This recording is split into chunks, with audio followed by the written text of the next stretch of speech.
Tonight I'm going to talk about plagiarism. Why plagiarism, you may well ask. It's probably because when I sat down to write this, it was the first word that I could think of that began with the letter P. Plagiarism, as I understand it, is stealing someone else's words. Well, not so much their words, just the order that they put them in. Words today, I believe, are still free, which in fact is a bloody good job, as it's hard enough just to sit down and attempt to use them. And if you had to pay for the privilege, I would probably be a haiku or limerick man, but only on birthdays or at Christmas, when I would receive word vouchers. Hopefully Mr. Osborne, that's George and not the late John, doesn't get to hear about this, as it might give him some ideas. And no doubt other members of his party would soon want to charge extra for foreign words, if not ban them altogether. Anyway, plagiarism is not always obvious, and many a time as you scribble away, you might, totally inadvertently of course, stumble upon a far, far better phrase than you have ever used before, which surprisingly may not be original.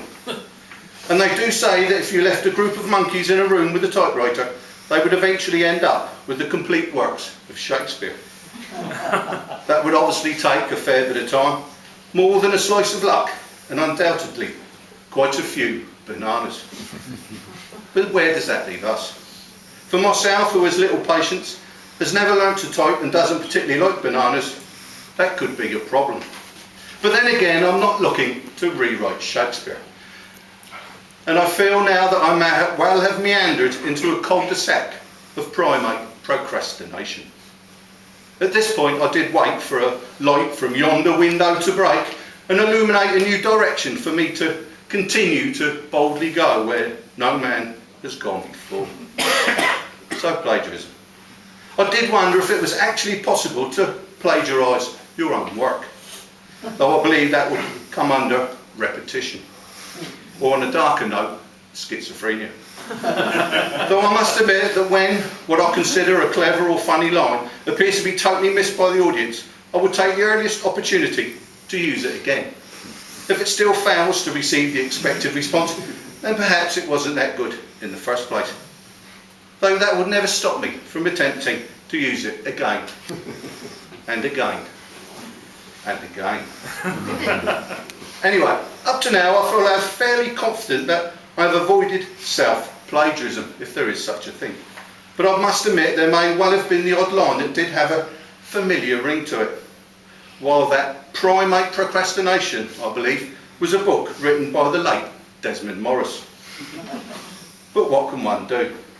There are only so many words and possible combinations and such. And as I once told someone who asked me how I write, I told him, I write down a word, and there are only so many that can actually follow it. If you have some idea of where you are going, it usually helps. But as you may have noticed, it's not always necessary.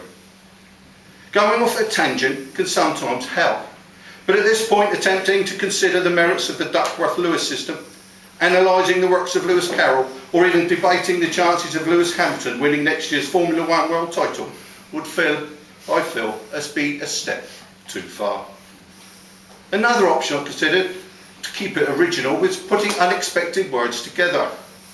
Oh, this is not as easy as it sounds.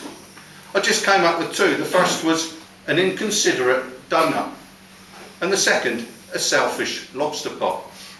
But the first could easily be a term of abuse, and the second was dangerously close to a pun.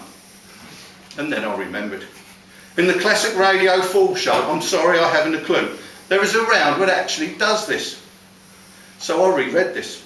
Then rereading it, so-called original monologue, repetition and deviation were both considered. And I feel my years of listening to the other Radio 4 classic, Just a Minute, has also taken its toll. And the undeniable truth, as I was once told, there's no such thing as original thought. Thank you.